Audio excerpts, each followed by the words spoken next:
Então agradeço a presença de todos vocês na tarde de hoje,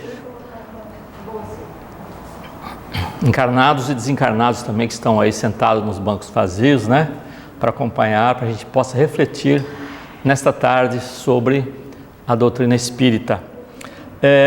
Eu chamo essa série, né, que eu tenho feito de Obreiros do Bem, né, que são esses espíritos que encarnaram com o objetivo da divulgação, primeiro a codificação através de Kardec, depois a continuidade, Leon Denis, né, um francês como Kardec, Batuíra, português, Augusto Elias da Silva, os dois foram para o Brasil, né? Augusto Elias da Silva, fundador da revista O Reformador, participou da formação e da fundação da Federação Espírita Brasileira. Anália Franco, Carbar Schutel, Inácio Bittencourt, outro português, Bezerra de Menezes, que vocês conhecem, outros provavelmente vocês não conheçam, né, porque muitas vezes são ligados mais ao Brasil, né? Fernando de Lacerda, um médium excepcional português, o Chico, que todos conhecem, Elipso Barçanufo e assim por diante, tá? Então são esses espíritos que vieram realmente, além de fazer a divulgação da doutrina, o fizeram através do seu exemplo de vida. Cada um deles tem um trabalho social, tem um trabalho de esclarecimento junto à população, em todos os aspectos, tá certo? E hoje nós vamos falar sobre a Anália Franco. É uma figura que muitos já ouviram falar, como a Meimei também, né, que está ali, né, a Meimei. Mas quem foi, né? Quem foram esses personagens? O que eles fizeram? A Anália Franco é um exemplo, né, de uma pessoa que a gente já ouviu falar, mas não sabe quem foi, qual a importância que ela teve, principalmente no seu aspecto de educadora, que nós vamos ver, né? Ela nasceu em 1853 e desencarnou em 1919, certo? Nasceu no Rio de Janeiro, na cidade de Resende, como vocês estão vendo, 1º de fevereiro de 1853. Há sim uma controvérsia sobre o nascimento dela, você vai ler sobre as biografias dela, alguns falam 1853, outros 1856, mas depois fizeram uma pesquisa, inclusive um biógrafo dela, o Eduardo de Carvalho, que realmente foi checando os documentos da vida dela e considerou que a data certa realmente é 1853, que é a data do nascimento de Anália Franco, tá certo? Seu pai era um contabilista, isso, Antônio Mariano, a mãe Teresa Emília de Jesus, que é professora, teve 2 irmãos, Antônio Mariano Franco e Ambrosina Franco, não é? São alguns dados, né, rápidos sobre a sua família. Quando ela já tinha 12 anos, os pais, por necessidade de trabalho, mudaram-se para a cidade de São Paulo. Em 1876, a sua mãe, né, e a família transferiram-se para Guaratinguetá, onde passou a lecionar. E a sua filha começou ali a sua carreira de educadora, não é isso? Então, ainda bem jovem, ela auxiliava a sua mãe na tarefa da educação, tá? E em 1877 retorna à capital para fazer a escola normal. Não sei se aqui em Portugal foi assim, mas eu, por exemplo, quando estudava na escola primária, a maioria que a gente tinha era de professores e não professoras na escola normal. Então a escola normal formava mais professores.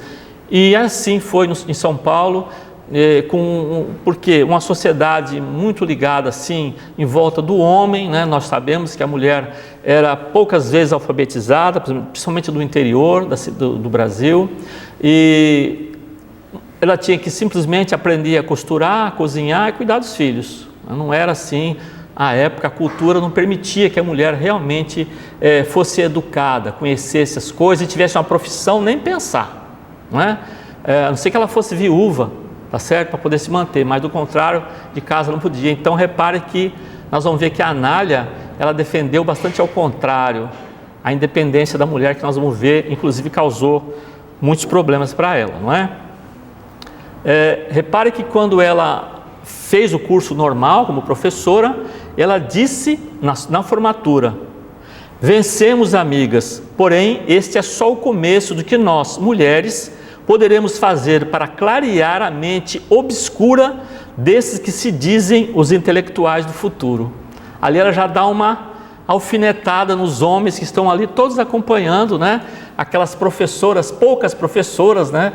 Que a gente tinha nessa época. E ela já começa a mostrar exatamente a que veio, né?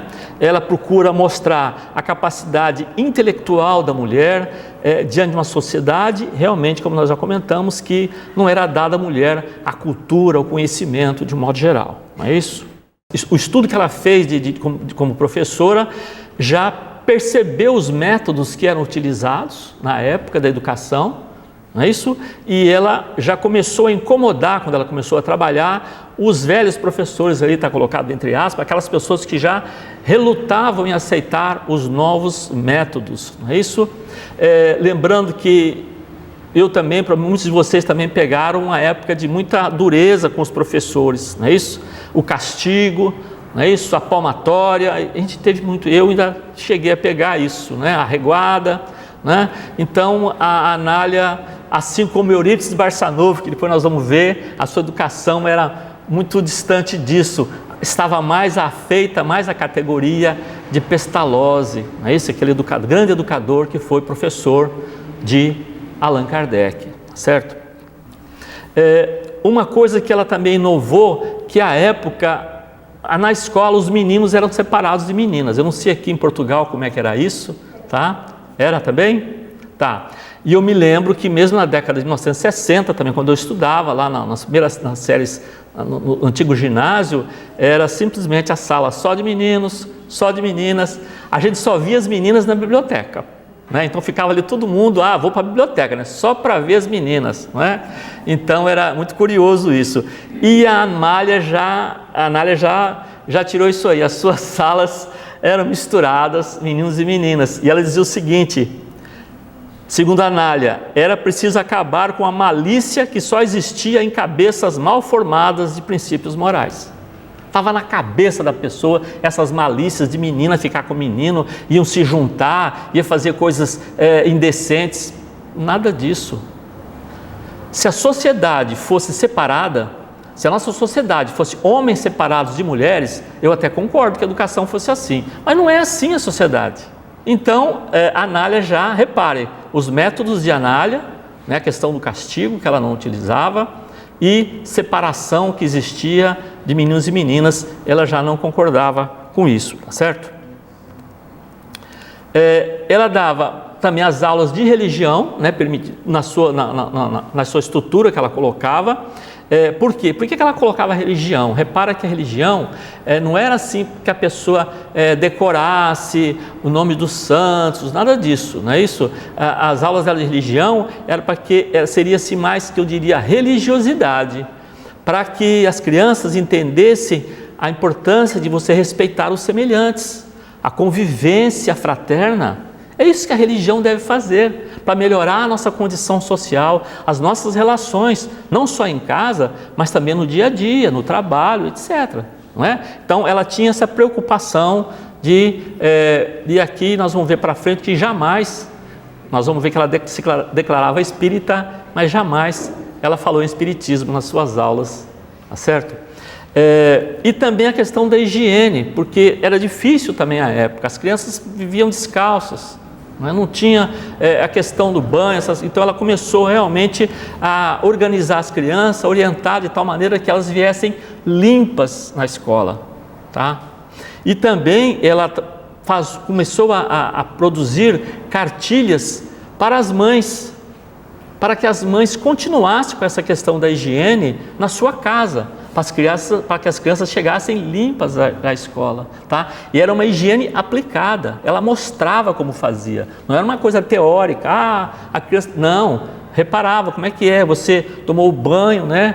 Todos aqueles detalhes que nós sabemos da higiene. Então repare como ela dava uma educação, não só a instrução em si, que são as disciplinas, português, matemática, etc., mas também a vida como um todo, tá bem?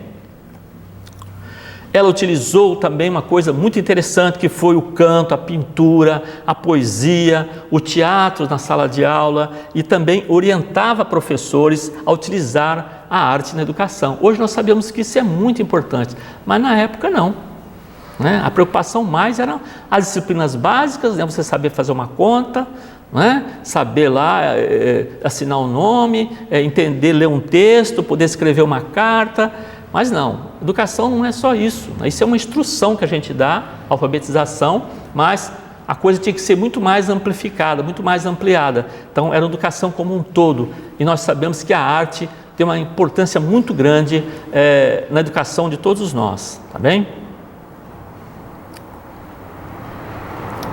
Bom, aqui nós vamos ter, que aconteceu no Brasil em 1871, a chamada Lei do Ventre Livre. O que seria isso? A partir daquela data, filhos de escravos não seriam mais escravos, tá bem? Então então teve a lei do sexagenário, a partir dos 60 anos não era mais escravo, também teve essa lei do ventre livre. Aconteceu o seguinte, essa lei teve um lado negativo. Essa criança precisava ser amamentada. Só que essa mãe que amamentava, ela tinha que trabalhar. Ela não era liberta, ela continuava escrava. O que acontecia? Muitas dessas crianças iam para a chamada roda da Santa Casa de Misericórdia, ou também roda dos expostos, que também em Portugal, pelo que eu li, também acontecia, não é? Então a pessoa chegava lá, tinha uma caixa, né? A pessoa não queria o filho por uma série de motivos, não vou aqui discutir qual o motivo, mas não era possível cuidar daquela criança, então pegava a criança, colocava ali, ela rodava e caía dentro lá do convento, onde as irmãs cuidavam dessa criança, tá bem? Só que muitos cresciam e ficavam pela cidade, perambulando, mendigando, tá? Então foi um aspecto muito negativo que teve a questão da lei do ventre livre, né? Teve o lado positivo, mas também teve esse aspecto com a questão social, não é isso? Sabendo disso, olha só que interessante, aí você já vê como que era o espírito de Anália Franco.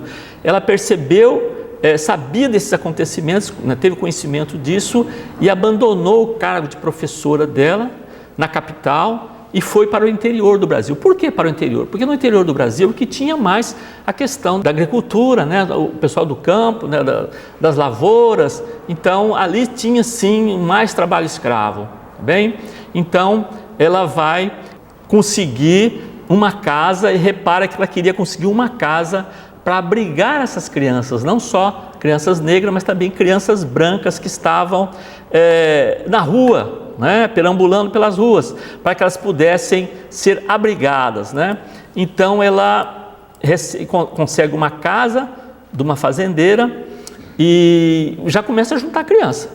E a mulher falou assim, a dona da casa, falou assim, olha, você não precisa pagar nada, desde que você não misture as crianças negras com as crianças brancas, certo? Aí a Anália não concordou com aquilo, também seria contra os seus princípios, separar crianças negras e brancas, não é?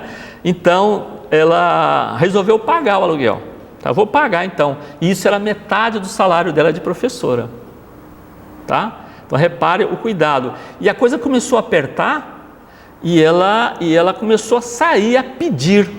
Ela saía com essas crianças. Vocês imaginam uma cena aí.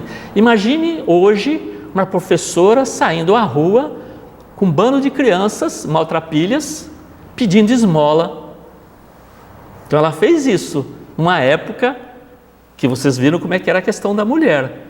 E ela era considerada, para os moldes da época, uma mulher perigosa.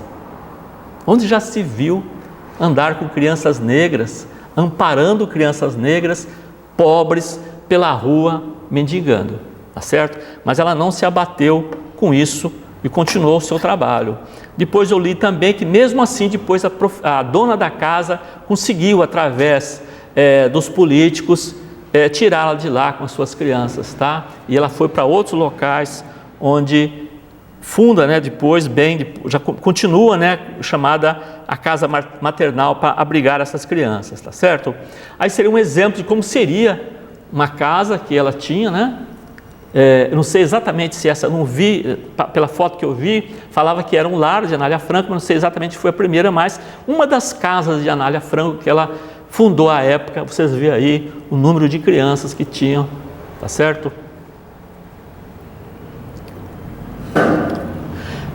E ela vai receber ali um apoio muito interessante dos abolicionistas, tá bem? porque ainda não existia, não teve ainda a libertação dos escravos no Brasil, nessa época não tinha acontecido, e ela começou a ter o apoio, né, desses abolicionistas e republicanos, tá? Que contra, né, os católicos, os escravocratas e monarquistas, tá bem? Que a maioria, lógico, era católico, né? Repare, uma citação: com o decorrer do tempo, deixando algumas escolas maternais no interior, Anália retornou a São Paulo. Sua missão, porém, não era política. Sua preocupação maior era com as crianças desamparadas, o que a levou a fundar uma revista própria, intitulada Álbum de Meninas, cujo primeiro número veio a lume em 30 de abril de 1898. O artigo de fundo tinha o título As Mães Educadoras. Seu prestígio no seio do professorado já era grande quando surgiu a abolição da escravatura e da república. Tá? Eu esqueci de dizer que Anália Franco é considerada a grande dama da educação brasileira. Tá bem? E aqui tem um exemplo, tá, desse álbum chamado Álbum das Meninas, tá? Onde ali nós vamos ter 30 de abril de 1898, não é isso? Onde nós vamos ter as ideias que a Anália Franco tinha da educação, da questão da mulher na sociedade, o papel da mulher, né? Orientava também a questão da literatura e outras questões culturais. Repara que ela procurava sempre abranger, né, toda a educação como um todo, tá bem? Então está aí o exemplo da Álbum das Meninas, tá? E ela, além de como formação de educadora, Anália Franco era romancista, escritora, musicista, teatróloga e poetisa. Escreveu uma infinidade de livretos para a educação das crianças. Então ela escreveu peças de teatro que eram interpretadas, depois nós vamos ver que ela fundou grupos de teatro, né? A questão de músicas, né? Fez poesias, quer dizer, era uma pessoa muito engajada, escreveu, né, nos periódicos todos as suas ideias sempre bem abrangentes sobre a cultura, sobre a sociedade e principalmente o papel da mulher para que fosse realmente engajada nessa sociedade da época. Bom, olha só agora, entre os anos de 1897 e 1898, ela sofreu uma cegueira temporária, né? E aí, pelo que li, foi a época em que ela teve contato com o espiritismo. O caráter científico da doutrina, como a doutrina aborda nos aspectos espirituais, realmente encantaram a Anália Franco. E ela procurou, sim, desenvolver, intensificou a sua produção literária, escreveu contos, mais matérias para os jornais, revistas progressistas e livros, não é? Só que nós vamos ver, a relação de Anália com o espiritismo foi muito discreta. Então, ela vai ser combatida pelos não espíritas e pelos espíritas. Por quê? Pelos não espíritas porque era uma mulher, né, muito arrojada, muito fora do padrão da época. Ela adotou, né, se declarou espírita, que era uma doutrina considerada do demônio, é isso? Era uma coisa de loucos. Então essa mulher realmente era uma mulher perigosa. E para os espíritas da época, ela não era engajada suficientemente, tá certo? Ela não ia, não colocava, não participava realmente dos grupos espíritas, como a gente tinha mais para frente, os grupos de jovens espíritas, etc, etc. Ela não se envolvia com isso, certo? Por quê? Porque ela tinha muito trabalho para fazer. Tá? Então ela era combatida muitas vezes, criticada, porque ela não se engajava totalmente, não era tão participante nos movimentos espíritas da época, tá bem? Então, como eu disse, mesmo se declarando espírita, Anália jamais fez proselitismo, nunca tentou convencer ninguém para ir para a doutrina espírita. Seus manuais de educação não há menção sobre o espiritismo. Então ela jamais fez colocou, né, nos textos alguma ideia do que era o espiritismo, a importância do espiritismo, nada disso, tá bem? E nós sabemos que essa época também nós vamos ter outras pessoas que se engajaram muito, se dedicaram muito às questões sociais. Bezerra de Menezes, que nós já conhecemos, o doutor Bezerra de Menezes, e o educador, fundador da primeira escola espírita do mundo, né? que foi Eurípides Barçanufo, que vai ser o assunto para outro dia, tá bem? Com a implantação da República no Brasil e com as leis regulamentadas, Anália Franco, apoiada por 20 senhoras amigas, fundou a Associação Feminina Beneficente e Instrutiva, no dia 17 de novembro de 1901, com sede no Largo do Arouche, em São Paulo. Pode-se dizer que essa foi uma das maiores obras que ela fez. Nós vamos ver que ela fundou muita escola, muita coisa, mas essa é aquela, pode-se dizer assim, a grande marca, não é, de Anália Franco. Aí tem um exemplozinho de uma foto, tá bem? Está aqui ela bem no centro, tá? Essa aqui é a Anália Franco, professora Anália Franco, é isso? Junto às alunas e corpo docente do Liceu Feminino, Associação Feminina Beneficente e Instrutivo de São Paulo, já aí em 1907. E essa casa, ela foi mudando, nessa sede começou ali em São Paulo, no Lago do Arouche, que é bem central ali em São Paulo, né, perto da Avenida São João, uma coisa bem central, mas depois ela foi para outro local, depois para outro local, que depois teve um local definitivo, que nós vamos ver depois uma foto desse liceu, tá bem? Agora vocês vão ver o pensamento de Anália Franco. É, pois, incontestável que a mulher, especialmente a pobre, seja educada como exige o estado atual da sociedade. É esta a educação que damos às nossas asiladas, preparando-as pelo estudo e pelo ensino profissional, para que possam viver sozinhas, movendo-se na sua esfera própria, quando lhes seja preciso fazerem o seu próprio destino, independente de qualquer proteção. O que ela percebeu isso aí? Como é que a mulher conseguia ser independente? Se ela tivesse uma profissão, se ela fosse instruída, se ela realmente saísse do analfabetismo, conhecesse, tá? Buscasse a independência, precisava, era possível ter uma boa educação, uma cultura e ter uma profissão. Então, Anália Franco tinha essa preocupação, tá?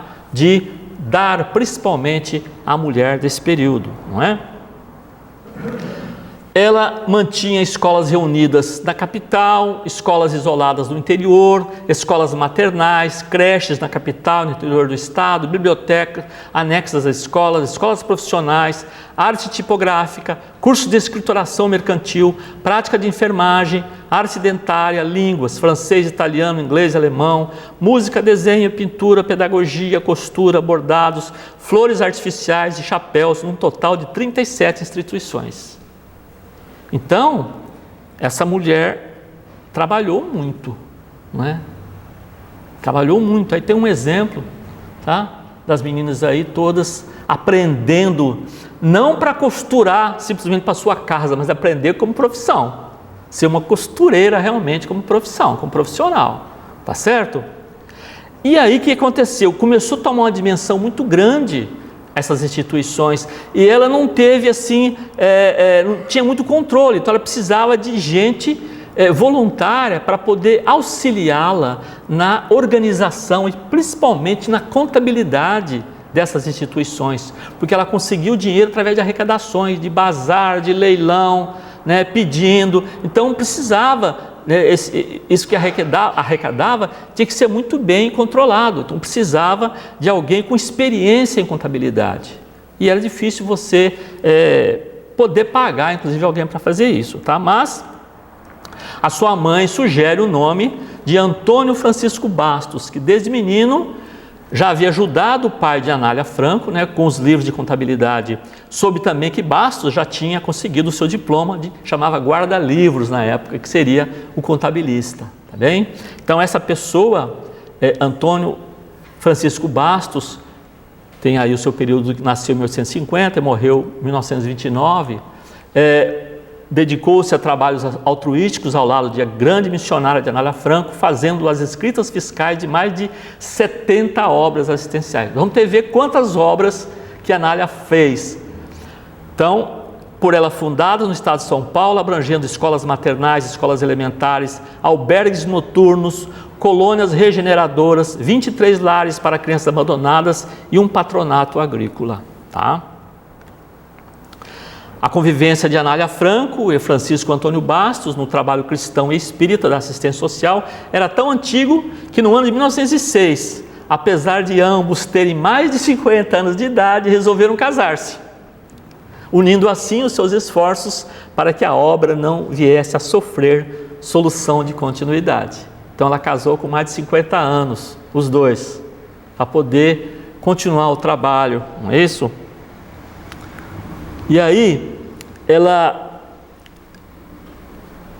mantinha também, chegou um ponto que ela conseguia, chegava no político, não com a atitude de querer fazer política, mas para pedir auxílio, porque os políticos tinham, como até hoje, tem as verbas, é isso? A verba que vai para isso, que vai para aquilo. Então ela chegava assim e pedia: olha, nós precisamos de montar uma casa, precisamos de equipamento, precisamos daquilo. Então ela mantinha também alguma subvenção do Estado, mas com a ajuda da população, a venda dos produtos que eram manufaturados na sua escola, tá? Então aquilo que era produzido na escola, além do corte e costura, bordados que se fazia, flores artificiais, chapéu, roupa, boneca, brinquedo, tudo aquilo ia para ser vendido, comercializado, para que pudesse manter a alimentação dessas casas todas.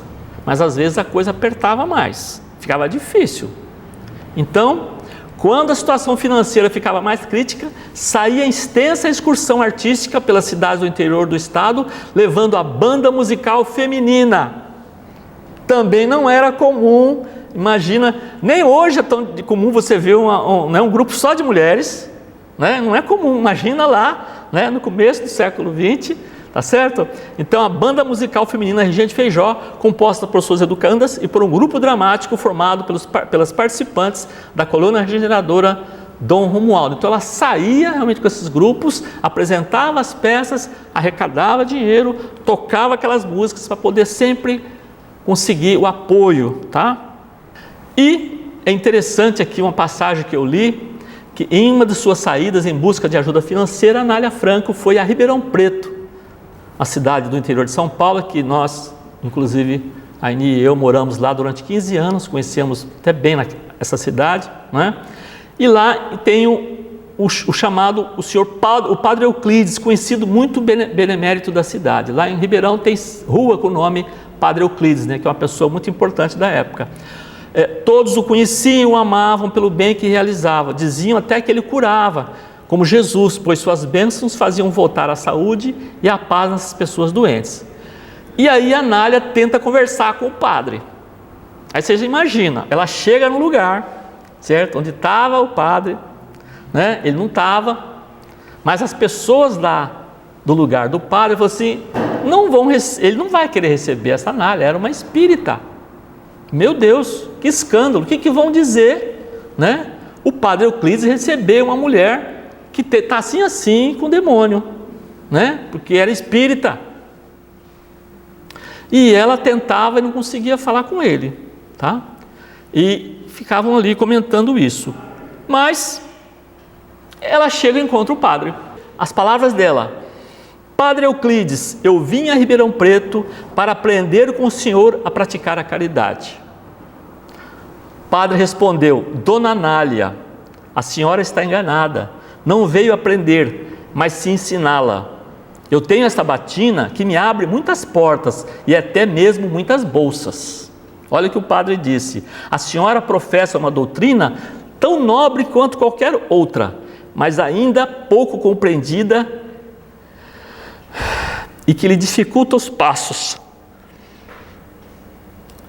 Mas eu e a senhora seguimos o mesmo caminho, procurando minorar o sofrimento alheio. Esta é a verdadeira lei de Deus. Existem padres e existem padres. Existem espíritas e existem espíritas. Nós não podemos confundir a religião com religiosos. Tá certo? Então, aqui, para o trabalho no bem, não teve barreira, E em seguida, ele pois foi ver, sim, foi ver a apresentação do grupo de Anália e já levou a doação que ele conseguiu da cidade de Ribeirão Preto. A aproximação de Anália com os trabalhadores espíritas. Jerônimo Ribeiro, que nós vamos falar no próximo encontro, que é um português, tá? Colaborador de Anália Franco. Trabalhou lá com ela e foi influenciado pelo trabalho de Anália Franco. E depois ele fez o seu trabalho e foi ajudado por Anália Franco.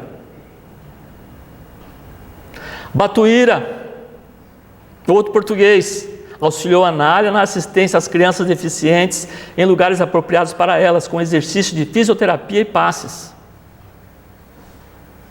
Não são obreiros do bem? Todos eles. Não estão preocupados com a classe social da criança, que criança que é, se é católico, se não é. Não tem barreira nenhuma. O que tem é pessoas necessitadas que precisam ser ajudadas. É só isso que tem, não é?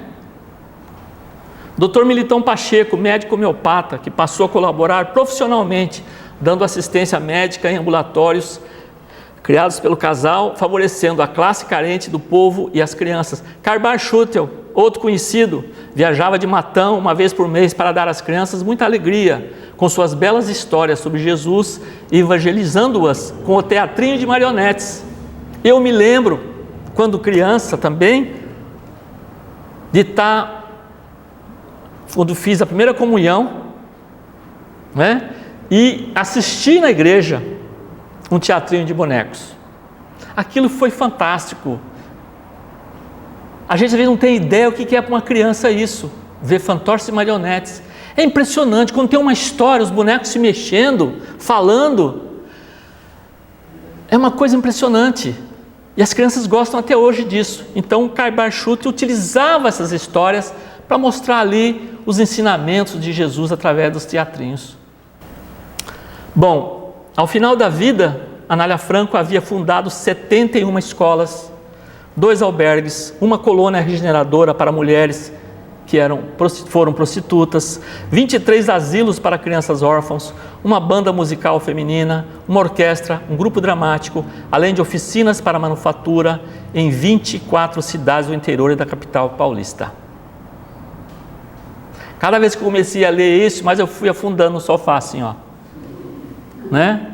Fui me diminuindo cada vez mais pela grandiosidade dessa mulher. E aí, infelizmente, chega, né? Sai da Europa, não é isso? E vai para o Brasil, como tantas partes do mundo, a gripe espanhola. E nesse período, olha, atacou, né, essas entidades que a Anália trabalhava. Muitas jovens, crianças tiveram realmente, foram infectadas. Foi um trabalho muito grande. Ali direto, ela procurando ajudar com seus auxiliares, atender essas crianças, essas jovens, tudo que estavam contaminadas com a gripe espanhola. E ela, infelizmente, também foi acometida pela doença, faleceu no dia 21 de janeiro daquele ano. Tá? Foi enterrada no cemitério da Consolação, na capital paulista. Após a morte da esposa, Bastos viajou para Minas com o objetivo de fundar o lar de órfãos Anália Franco. E lá ele foi perseguido pelo clero local. Como eu disse, existem padres e padres, né? Espíritas e espíritas, pastores e pastoras, né? Que foram contra o trabalho dele, e ele teve que ir para o Rio de Janeiro para conseguir desenvolver. Lá fundou, né, o Asilo de Órfãos Anália Franco. Bastos ainda viveu mais 10 anos, né, e foi falecer em 19 de agosto de 1929, 10 anos após a desencarnação de Anália Franco. Continuou o seu trabalho muito árduo, muito grande, continuando o trabalho de Anália Franco. Aqui, olha, foi uma das últimas, pode ser a última sede da Associação Feminina Beneficente e Instrutiva, que nós falamos lá, aquela grande obra de Anália, né? Isso aí está no Jardim Anália Franco, né? Hoje é um local, um dos campos da Universidade Cruzeiro do Sul, lá em São Paulo. E aqui nós temos o Jardim Anália Franco, é um bairro nobre de São Paulo, né? Pertencente ao distrito de Vila Formosa, tá? Na zona leste de São Paulo, que surgiu no final da década de 60. Shopping Anália Franco, que tem em São Paulo, E muita gente acha que bairro rico, shopping, pensam que a Anália era rica. Ela era professora. Eu pergunto, vocês conhecem professoras ricas? Alguém conhece? Eu também nunca conheci professora rica, né? Então ela também não era rica, tá? Então foi homenageada, mas não era rica, não é? Os bairros eram ricos que deram o nome dela, tá bem? E aí eu faço as minhas considerações finais com algumas frases que eu construí. A Anália Franco se declarava espírita. Por estar constantemente trabalhando em prol dos necessitados, deve ter frequentado poucas vezes os centros espíritas. Provavelmente não tinha tempo para tomar passe e nem assistir palestras, como nós estamos tendo a oportunidade aqui. O seu tempo era utilizado para servir. Citação de Mateus: quem desejar ser importante entre vós, será esse o que deve servir aos demais. Segundo o Evangelho, a árvore boa dá bons frutos. Quantos bons frutos produziu a Anália Franco? Ela divulgou a doutrina dos Espíritos e, consequentemente, o Evangelho por meio de suas obras, da sua realização, do seu trabalho. Ela viveu o Evangelho. Que o trabalho realizado por Anália Franco e seu luminoso espírito nos inspire a realizar algo que melhore a vida de nosso semelhante e, consequentemente, nossa condição espiritual. Esse é o objetivo nosso, de mostrar esses benfeitores, esses obreiros do bem, que a gente possa se inspirar no trabalho deles, que a gente possa ver o que é possível fazer pelo outro, além do meu desenvolvimento, o cuidado que eu tenho com minha cultura, com meu conhecimento, o que eu estou fazendo para facilitar, para melhorar a vida daquelas pessoas que estão ao meu redor. E aqui uma frase dela: a verdadeira caridade não é acolher o desprotegido, mas promover-lhe a capacidade de se libertar. Olha que profundo isso, não é? Porque muitas vezes é cômodo a gente dar uma esmola, é cômodo você dar uma cesta básica. Não é que esteja errado, não é isso. Mas repare que ela é muito mais amplo o trabalho, né? Poder instrumentalizar a pessoa para que ela possa se manter com dignidade. Esse que é o espírito de Anália Franco. E aqui está um pouquinho de onde eu peguei, né, os grandes vultos do Espiritismo, né, do Godoy, do Jacinto, Anália Franco, o Anjo da Caridade, Carvalho Monteiro, a grande dama da educação brasileira, é isso? Grandes ceareiros, Anália Franco, e Zeus Vantuil, grandes espíritas do Brasil. Ok? Agradeço muito a presença de vocês e uma boa tarde.